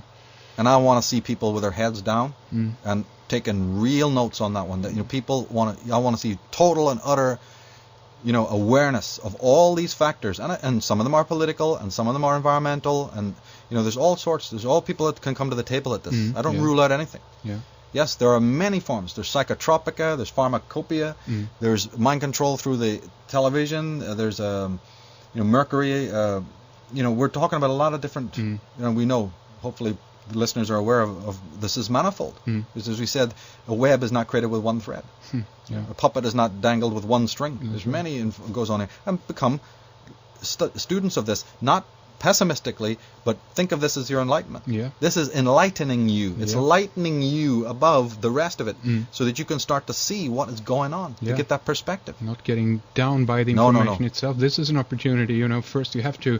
I don't know if we want to call it a problem, because again then we go back to the all of that aspect. But first you have to recognize and see what is the problem for you to be able to do something about it, in a way. So this is an opportunity, And look at how man has manufactured these problems. And as I say, it all boils down to his contract with himself from the earliest days to lose his psychic sovereignty and his selfhood. The ego is all about that, and it learned that out of its weakness, out of its great fragility. It started to need this sort of scaffolding, and therefore it fell victim to the black art. It really did. And so every voice, every phenomena that comes in to stop this action of life, this allowance, I consider is a sorcery, negative. And people can read more about this on the Weapons of Mass Deception found article that I wrote. It's on the forum, or they can email me for it. There's a lot of explanations on there about that, the Divination and the Goddess DVD, because being and doing is another division we didn't talk about. There's another component to this about the being and the doing, and the difference between those two. We talked about it a little bit, but again, life and lifestyle. What today we have is lifestyle, not life. Very few people are living, but they're certainly into lifestyle because they bought that whole prefabricated, packaged imagery that the world has been throwing. And realize that things like good and evil, they are built into the universe. They're in the architecture of the universe. You can't do anything about good and evil, but you can do something about your attitude towards those realities. You're in control of that. That's right. So I think that is a excellent point to round things up on here. Is there anything else you want to get through to this? Again, we've been talking about the differences here between sorcery and magic, and what you can do about it to get into the magical concepts more, and also as a help to all the all the problems and all the mess we see out there in the world, and that it's something that comes from within yourself, the development of yourself, and even how you view the problem and so forth. But what would you recommend one of your DVDs to dive into more of this Divination and the Goddess? Yeah, Divination and the Goddess, because in that one I talk about this very serious problem between karma and dharma, being and doing, and specifically this illusion of Maya is something outside yourself. Maya is illusion, but it's your ideas about things that is of the illusionary quality here. And the priests, you see, turned this around. They were very cunning. If they could make Maya the world, and if they could make Maya matter, well, then they can sell you this idea that your spirit is caught in matter. And now you need us to help you to get out of it. So a priest class is born. And of course, with Maya goes the female, and goes the feminine, you see, and goes the animals. And the whole circus starts up by a misinterpretation that it's your perceptions about reality that is the illusion. And so this whole priestarchy started to operate over there, not to liberate man, but to further enslave them. Turning them off from the real meaning of the word. So we'll go into that in the Divination and the Goddess DVD. Go into this thing about technology, about what is technology, why did man even get into science and technology, you see. And also to realize that it's not so much that magic is the operation of mind over matter, which is totally, it does happen, as we said, that action does happen, they scientifically proved it. But magic is really more the understanding of how the universe is changing you. See, one is from an egoistic point of view of how I affect change in the world. Man, it's almost like the child mind is obsessed with this. How do I wave my magic wand? Meaning, how does my ego, how does my existence affect everything around me? Why don't people, study how the world affects you? Like, for instance, when you drink a glass of water, you are aware that you've changed that water by your drinking. But are you aware also that that water has changed you forever in that simple act? No, we're not. See, it's one-sided. Now, I've learned this from Rilke, the poet, and from Blake and from other Heidegger, Bergson. They're talking about this, about are we really subtly aware of how the things around us affect and change us forever, and how we're constantly a different person every day. It's like that Bruce Lee thing. I reincarnate myself every day. His mind is fresh and new. He's the blank slate. So are we really going through this living life process of being aware? Remember you read it in the early part where is magic that which affects us on all levels at once? Yeah, well, okay, if magic is that which affects us on all levels at once, meaning what? Emotionally, sensationally, intellectually, and so on, and physically, then how many things constitute magic in your life then? There must be very few things, isn't it, for most people? Okay, we can say it's obvious, artwork, beautiful artwork. You can't look at Vermeer or Bruegel, because these were men who were enraptured with those other inanimate, friends. They had that family that we don't have. And so their paintings were to share that voice with you. So we can say that art is an expression of that, that affects us on all levels at once. Music, certainly. That's why people love music. It's because it's affecting them not just emotionally or intellectually, but on all levels at once. Good music will do that. And just, think of the artist themselves, because they spend a lot of time actually trying to see what in order to be able to paint the way they do, because in most cases they do paint, environments or objects in a way, but they spend a lot of time learning on what it actually is and studying it a lot of time. And in that process, I think that becomes a spiritual process. Isn't it magic? To know how to mix colors? Yeah. In fact, do you know that during the time of the guilds and the time of the artisans, mixing colors was so sacred that only certain people could do it? Today in Tibet, it's still considered one of the greatest art. That sand paintings that they do, those mandalas that they draw and then they destroy afterwards? The whole science of color, the whole science of mixing colors, the mystery of the color gray, for instance. You get into a 2-hour program just about gray, the color gray, and how significant that is. And you can go into the whole thing about the Kabbalah with this, color, whole thing with color. But the mixing of color, the ritual of letting the colors teach you. Do you have a relationship with color? Nobody has a relationship with color. No.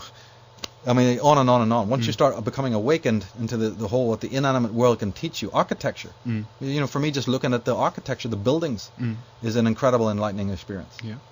And how light plays on certain kinds of buildings, and the whole inanimate thing. I've always been into that. The beauty of a guitar or a piano, the beauty of a wood, on a beautiful table, and of course this can involve the creations of men, obviously. Because of course the men who've created things based on their discovery and their learning from nature is perfectly acceptable. But a man who's a demented, tortured, mentally amputated, mutilated shard trying to build stuff in his antithesis, in his antipathy to nature, that's obscene. And that's what we're getting more and more of in our world, is nature being pushed back, from our dialogue. And this manufacture of this hideous, monstrous, anti-human type of world. We have to really come back into it, and I really believe that that's why a lot of the gods were portrayed in ancient times with animal form. This is one of the reasons, is because of what the animals can teach us, and what the so-called inanimate that we've been trained to believe is below us or lower than us. See, I don't believe that the dolphins and the whales are lower forms than us. I believe they're higher forms of life, actually. I absolutely believe that. I absolutely believe that wolves, and people can laugh their heads off if they feel like it, but there was a reason why the Nagas, the ancient gods, were portrayed as serpents. You see, I got questions about this, and I've been looking into some of this stuff, and why certain animals were sacred. You had an interview with Andrew Collins in which he was talking at length about the vulture, and how important that was. Later, that morphed into the dove. The cygnus, and the swan. Yeah. See, obviously Christianized it a little bit, but the utter significance that some of these animals had. The horse, look how significant the horse was to the Scythians and the Celts. These guys had the horses in their houses. Look at the Lord of the Rings, the story of the Rohan, the people of the riders of Rohan, right, and the relationships with their horse, connecting to Epona and the goddess, of the horse, and that the horse was not some blinking beast of burden to these people. It was their gods, Sacred man. This was sacred. Yeah. What the hell, you know? The rat. You know, they have these beautiful temples to the rat over in India. Mm-hmm. Yeah, I love that. You know, I'm not going to go and worship some god in some temple, but open a temple to the rat, and I'm all for it. You know, and they literally do that. They have these rat temples where they feed the rats, and to me, that's absolutely what I'm talking about. Nice. The day of the rat will come, you know. Very nice. Yeah, Michael. So round things up here. You know, we have might have new listeners with us and people who don't know about your DVD series and so forth. Give us out the website for that and what you would recommend again in connection to this interview and so forth. Well, the DVDs are on Origins and Oracles because they're all one series, 6 DVDs box sets. You know, and you can look at all of that, including the Atlantis book, on originsandoracles.com. And if they go to michaeltsarion.com, that will get them to all the different websites I've got. I've got 6 or 7 websites. And certainly everyone's welcome to come on the new forum, which is the MSAR forum, MTSAR forum. It's at redicecreations.com /MSAR forum. Yeah. And come on there and leave their comments. And also the forum is for putting up posts. See, a lot of what I do is collaborative. I rely on people to send me, you know, clips, material, editorials, amazing things that they discover. And then the forum is where we post all of this stuff so people can see that, you know, it embellishes what I'm talking about. Yeah. Because people are discovering a lot of things around the world. This is a time of awakening. Yeah. You know, the planet Pluto and the planet Uranus are operating to bring in a new spirit of rebellion, which is extremely important, and it's connected to the Holy Spirit, you know, the coming of the true Holy Spirit. Yeah. And so there's a real awakening happening all around the world, and every day we're sent material saying, hey, you know, we found this in our local neighborhood, or this is going on, or look at the symbolism that I discovered. So I want people to really come by as much as they can to the forum and send us stuff, you know, and let's help open the eyes of the world. Yeah, definitely. So the forum again is at redicecreations.com /MSAR forum. Yeah, and I linked up just previously here the web streams, all the web streams that Michael have up there. Tons of free stuff to look through. And then, you know, when you're ready, head on over to originsandoracles.com and support Michael and get one of those DVDs because that's excellent information on there. So, again, Michael, thank you so much for coming on and thank you for spending your time with us here. We so much appreciate it. That's a pleasure.